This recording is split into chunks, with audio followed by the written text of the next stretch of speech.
네, 5월 20일 목요일 우리 시장 개장했습니다. 우리 시장은 뉴욕 증시와 좀 커플링되는 현상일까요? 양 시장 모두 쉬어가고 있습니다. 코스피가 0.5%, 코스닥이 0.6% 빠지고 있는 상황입니다. 그래도 환율이 1,370원대에서 지금 머물고 있다는 점 체크를 해보시면 좋을 것 같은데요. 오늘은 앞서서도 전문가님께서 말씀해 주신 대로 외국인들이 조금은 들어오지 않고 있는 모습 포착이 되고 있습니다. 그래도 역시나 이 달바 글로벌적으로는 지금 71% 급등하면서 오늘 상장 출발을 했습니다.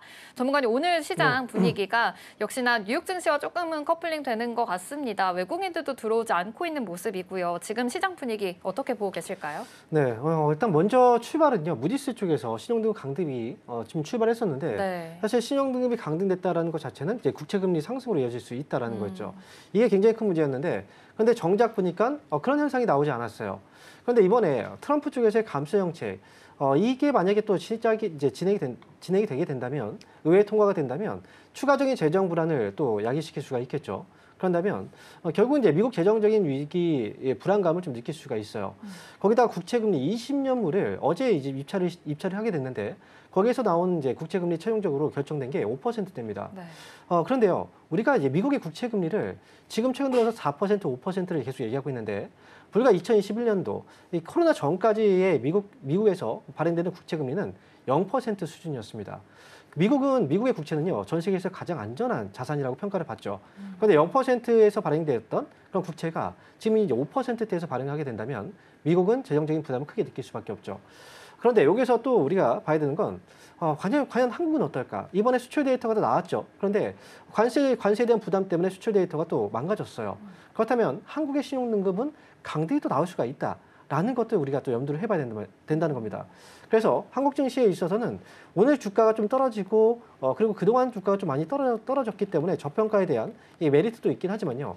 이런 불안감들이 있는 상태에서는 매수가 들어오긴 어렵고요. 그래서 오늘 같은 경우에는 당연히 눈치를 보면서 쉬어가는 이런 분위기가 나올 수 있으니까 시장의 분위기에 있어서는 지금은 약간의 조정 분위기 그리고 이 조정 뒤에 미국 증시가 다시 또 안정화되면 다시 또 따라가게 됩니다. 그러니까 지금 무리하게 오늘 아침에서 이렇게 떨어졌으니까 바로 기회다 이렇게 보지 마시고요.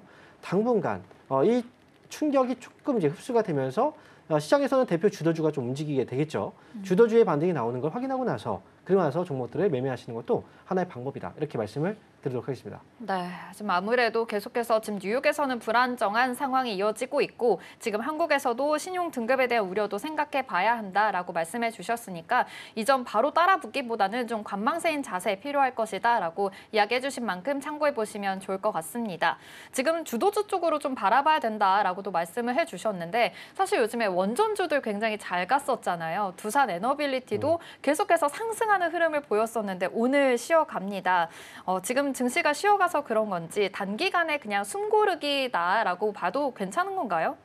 어떻게 봐야 원전 할까요? 쪽 같은 경우에는 제가 볼 때 최근에 이제 반등이 나오긴 했어요. 네. 근데 모든 종목들이 뭐 신고가를 치면서 올라가는 건 아니거든요. 최근에 주가 급등이 나왔다가 체코 원전 이슈로 한번 급락이 나왔죠. 네. 그러고 나서 이 근래 들어서 이제 다시 반등을 시도해주고 있는 그런 분위기인데 이 원전 쪽에 대해서는 우리가 좀 봐야 되는 건 아무래도 이제 전력 인프라 쪽에 있어서는 AI 데이터 센터들 지금은 우리나라에서도 이제 새롭게 정권이 교체가 이제 임박을 했잖아요. 교체가. 그런데 이제 그 상황에서도 대권 후보주자들은 계속해서 AI 데이터 센터와 관련돼서 긍정적인 답변들을 좀 해주고 있다는 거죠. 그렇기 때문에 전력과 관련돼서 관련 종목들에 대해서는 충분히 앞으로 기대감을 가져볼 수 있을 것 같고요. 그리고 다만 이제 시장이 흔들리면 어쩔 수가 없어요. 그래서 지금 이 종목들, 최근에 올라갔던 종목들도 시장이 불안하면 많이 매수가 들어왔었기 때문에 당연히 매도가 나올 수 있는 겁니다. 그래서 조금 더 흔들릴 수는 있지만 오히려 이런 종목들의 경우에는 좀 흔들려서 주가가 좀 떨어지게 된다면 오히려 기회로 활용하는 것도 저는 하나의 방법이라고 저는 생각을 합니다. 그러니까 특히나 우리가 원전 쪽에 초점을 맞출 때는 원전하고 사실 SMR 관련주들이 거의 비슷하긴 한데요. 아무래도 이제 원전 쪽 대형 원전보다는 소형 원전, SMR 쪽과 관련된 종목들 위주로 보는 게 훨씬 더 주가 상승에 있어서는 좀 더 도움이 되지 않을까 이렇게 생각하고 있어요. 네, 원전 쪽 아무래도 AI 데이터 센터 쪽으로 수요가 계속 있는 만큼 이쪽으로도 그래도 기대감은 여전한 상황이다라고 말씀해 주셨고요. 단기적으로는 흔들릴 수 있지만 그래도 오히려 기회가 될 수 있다라고 말씀해 주신 만큼 이 점 포착해 보시면 좋을 것 같습니다. 지금 AI 데이터 센터에 대해서도 말씀해 주셨듯이 지금 AI 칩에 대한 이야기도 굉장히 화두가 되고 있습니다. 미국이 이 중국의 하위 인공지능 칩 어센드를 지금 사용하면 안 된다라고 방침을 내놓으면서 중국이 굉장히 또 반발을 하고 있는 상황입니다. AI 시장에 대해서도 좀 반도체주들도 조금은 흔들릴 수 있을 것 같은데 사실 좀 SK 하이닉스라든지 삼성전자 우리 반도체 투톱이 요즘은 계속해서 좀 지지부진한 흐름이 이어지고 있긴 하잖아요. 이쪽으로는 어떻게 투자 전략 세워보면 좋을까요? 지금 이제 중국 화웨이에서 이제 어센드 칩이라고 해서 기존 그 엔비디아 쪽에서의 호퍼 칩이죠. 네. H백과 거의 성능이 이제 거의 비슷한 이 칩을 개발했다라는 뉴스가 나왔었습니다. 좀 오래된 얘기긴 한데요. 저희가 이 방송에서도 한번 이야기를 언급했던 것 같아요. 그런데 이 칩을 개발하자 미국에서는 만약 이 칩을 사용하는 그 나라들 아니면 기업들에 대해서는 우리의 관세 정책과 위배되는 행위를 한 것이다라고 해서 뭔가 좀 이제 그 제재를 가한다는 이런 뉴스가 있었고요. 반면에 이제 중국의 경우에는 자체 개발을 했는데 미국에서 이렇게 엄포를 놔버리니까 이거에 만약에 동참하는 회사들이 있다면 우리도 가만히 있지 않겠다라고 했습니다. 사실 이 부분은 아무래도 AI 칩에 대해서 앞으로 향후 이 시장이 굉장히 좀 큰 시장이고 미국의 독주를 또 막기 위해서 또 중국은 여기에서 이 기술이 많이 이제 끌어올렸던 거거든요. 그래서 제가 볼 때는 아무래도 완성 칩에 대한 경쟁이 결국은 HBM 반도체라든지 이 관련 종목들에 대해서도 반도체 쪽에 대한 이 관련 종목들도 눈치를 볼 수밖에 없는 상황이 돼버렸어요. 미국이 강압적으로 하지만 중국이 또 역시 받아치고 있단 말이죠. 그래서 엔비디아 쪽은 최근에 사양을 또 낮춰서 중국 시장에 진출한다. 다시 HBM 이 칩을 이제 호퍼 칩을 또 납품한다라는 뉴스도 있었는데요. 이게 만약에 또 중국에서 또 거절이 되게 된다면 그러면 또 문제가 생기게 되겠죠. 그래서 SK 하이닉스라든지 삼성전자 이런 이제 HBM 반도체 관련주들은 아무래도 지금은 눈치를 살필 수밖에 없어요. 주가 올라가기 좀 어렵다는 거죠.